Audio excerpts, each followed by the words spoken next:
Yo les amis, j'espère que vous allez tous très bien. Très très très content de vous retrouver pour cette nouvelle vidéo. Et oui, qu'est-ce qu'on peut dire?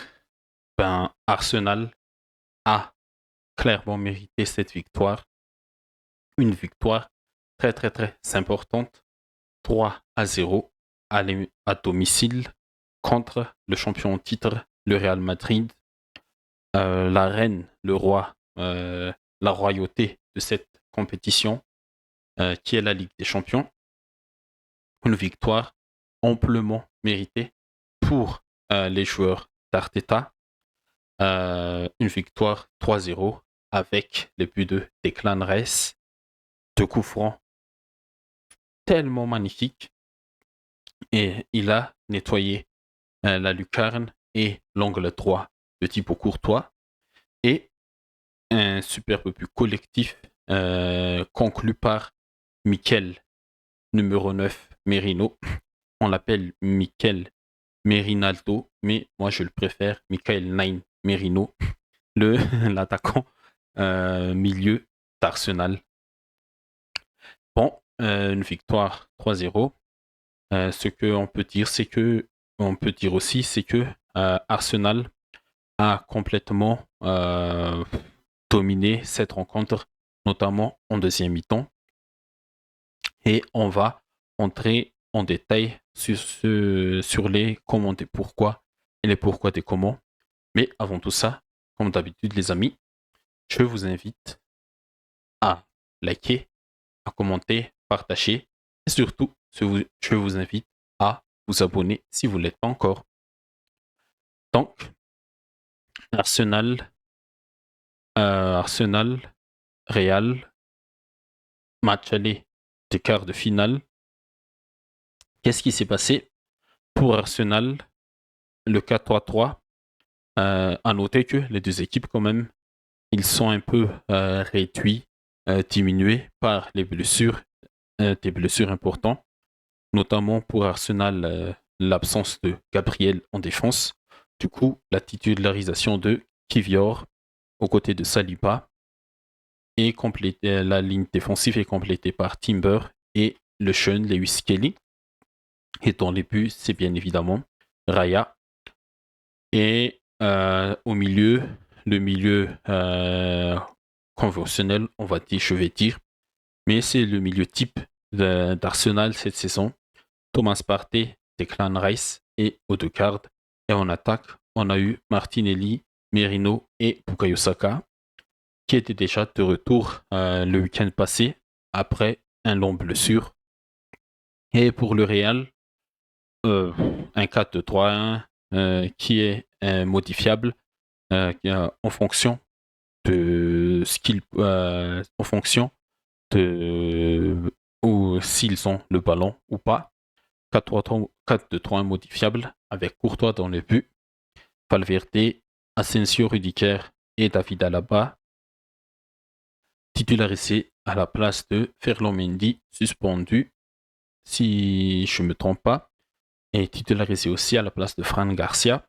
Valverde titularisé à la place de Vasquez en tant que latéral droit, parce qu'il n'y a pas de latéral droit aussi au Real, un latéral droit de métier. Et Ancelotti a choisi Asensio Rudiger. Asensio, pour moi, qui a fait quand même un beau match, malgré ce score-là. Au milieu, Modric Camavinga, qui a manqué de créativité face à cette vague londonienne. Et bien sûr, le quatuor Mbappé, Rodrigo, Bellingham et Vinicius. Et je ne vais pas me réexpliquer, mais pour le Real, on voit bien que depuis le début de cette saison, même s'il y a eu quelques matchs, surtout en fin d'année, il y avait un peu d'équilibre grâce notamment à la titularisation et à l'apport de Ceballos. Mais Ceballos qui est blessé jusqu'à la fin du mois, si je ne me trompe pas aussi. Mais je le dis toujours et je le redis, le Real, cette saison, ils n'ont pas une équipe collective c'est l'équipe la plus dysfonctionnelle de cette saison. Désolé pour les fans du Real, mais c'est mon avis. Il n'y a pas l'équilibre entre la défense, le milieu et l'attaque. Et surtout que en face, sans ballon, les deux attaquants-là, Mbappé, Mbappé et Vinicius, ils ne font pas vraiment les efforts pour aller récupérer le ballon très très très haut. Et tout ça permet à Arsenal, qui aime bien jouer avec le ballon, de construire vers l'arrière et de construire de son propre terrain et de construire le jeu autour de ses milieux par T, Odegaard et Odegaard qui peut déclencher surtout Saka sur son côté ou bien Martinelli de l'autre côté. Et c'est ça l'un des vrais problèmes de Real. Et c'est pas ce soir qu'on l'a vu, mais tout au long de cette saison. Problème Mbappé-Vinicius qui ne presse pas et qui ne fait pas beaucoup aussi d'efforts défensifs quand l'adversaire attaque et presse et pousse. Mais c'est le problème du Real défensivement. Mbappé et Vinicius doivent presser un peu plus et doivent faire les efforts défensifs, doivent revenir en défense quand il le faut. Et à part cela, offensivement aussi, il manque beaucoup de créativité. Je l'ai dit, Modric Camavinga ce soir, c'était, on va pas dire c'était nul, mais ça manquait de créativité, ça manquait de volume de jeu. Modric, techniquement, peut-être qu'il est toujours au top, mais en intensité, on l'a vu, Partey, Odegaard, Rice, ils aiment presser, ils aiment suffoquer l'adversaire. Et Kamavinga aussi, il a eu son carton rouge en fin de match, mais en première mi-temps, il aurait déjà dû être expulsé pour moi, car il a commis quelques fautes, mais l'arbitre a été clément. Et voilà, ce qui ne marche pas pour ce Real. Et ça, c'est depuis le début de la saison. Et moi, je me suis noté, j'ai même tweeté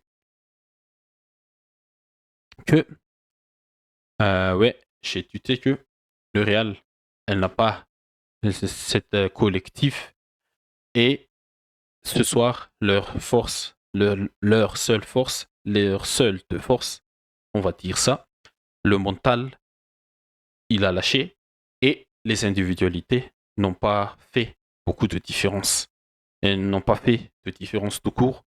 Ils ont été bien cernés et bien travaillés par les défenseurs, les milieux et même les attaquants d'Arsenal. Et voilà, c'est pour ça que le Real a subi ce score 3-0. Heureusement que côté Real, Courtois était là. Il a encore sorti quelques arrêts décisifs. Sinon, ça aurait été vraiment la catastrophe côté merengue. Le score aurait pu être un peu plus lourd que ce 3-0. Mais ce 3-0-là, c'est déjà un score, on va dire, qui reflète bien la physionomie, le scénario, surtout le résultat et le résultat de ce qu'Arsenal a proposé ce soir. Et bien sûr, côté Arsenal, on va dire que c'était vraiment une top performance. Collectivement, bien sûr, on a encore vu que quand on a une équipe collective qui fonctionne et qui travaille bien, et bien sûr, elle a dominé, Arsenal a dominé tout au long de la rencontre. Ils ont mis la même intensité dès la première minute jusqu'à la dernière minute. Mais surtout, face au Real, il fallait concrétiser les occasions. Et en première mi-temps, je pense que les Gunners, ils ont eu un peu de doute parce qu'ils ont su créer les occasions, des grosses occasions, mais Courtois était là. Parfois, le ballon a été sauvé par Alaba. Il y a eu une occasion, double, triple occasion, des occasions qui se sont suivies. Courtois a sorti un double arrêt. Alaba a fond ce double arrêt-là, a sorti le ballon sur sa ligne. Il y a eu aussi un corner où une suite de corner où Bellingham a sorti le ballon sur la ligne de Courtois. Et toutes ces occasions, on va dire ratées, je pense que ça met le tout dans la tête et dans l'esprit d'une équipe qui domine, qui domine avec cette manière-là. Mais à la mi-temps, je pense que Arteta, il a su aussi calmer les ardeurs. Il a su remettre la confiance à ses joueurs et ils ont continué à jouer, à pousser. Ils ont joué à leur football et ça a été vraiment récompensé. Et ça a été récompensé par 3 buts, dont les 2 buts, super buts de Declan Rice. Un coup franc, deux coups francs magnifiques. Et le deuxième, c'est encore plus beau que le premier, alors que le premier, c'était déjà très très très beau. Un coup franc qui va tout droit dans la lucarne, qui s'extirpe du mur, qui contourne le mur, c'est le mot parfait. Il contourne vraiment le mur, le premier coup franc, et qui fait un effet sortant mais rentrant à la Roberto Carlos. Voilà. Je sais pas à FIFA ou eFootball comment on fait ça, carrière à 2 ou carrière à 1, je sais pas, mais c'était vraiment bien tapé. Et le deuxième, avec plus de puissance, mais encore beaucoup de précision. C'était angle à 90 pour moi. C'était pas plein lucarne, mais l'angle à 90 entre l'équerre, entre la part transversale et le poteau. C'était vraiment euh, magistral de la part de Declan Rice. Il a bien, il a bien cuit le riz ce soir. Rice cooker, rice cooking. Et le troisième but d'Arsenal, un but collectif. Je ne me souviens plus si c'était qui a récupéré le ballon, mais une séquence parfaitement bien construite par les Gunners. Et Lewis Kelly a bien trouvé l'espace entre cette défense du Real qui est vraiment mal organisée, très très très mal organisée.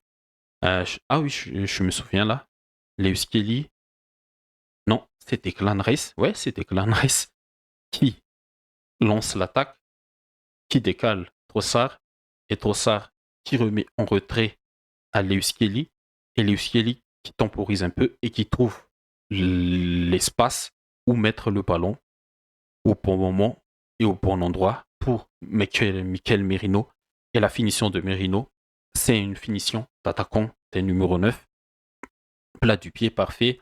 Il remet le ballon là où il vient, c'est-à-dire le centre vient du côté gauche, et il remet le ballon côté premier poteau pour mettre Courtois à contre-pied. Bon, les amis, c'est tout ce que j'ai à dire de ce match-là.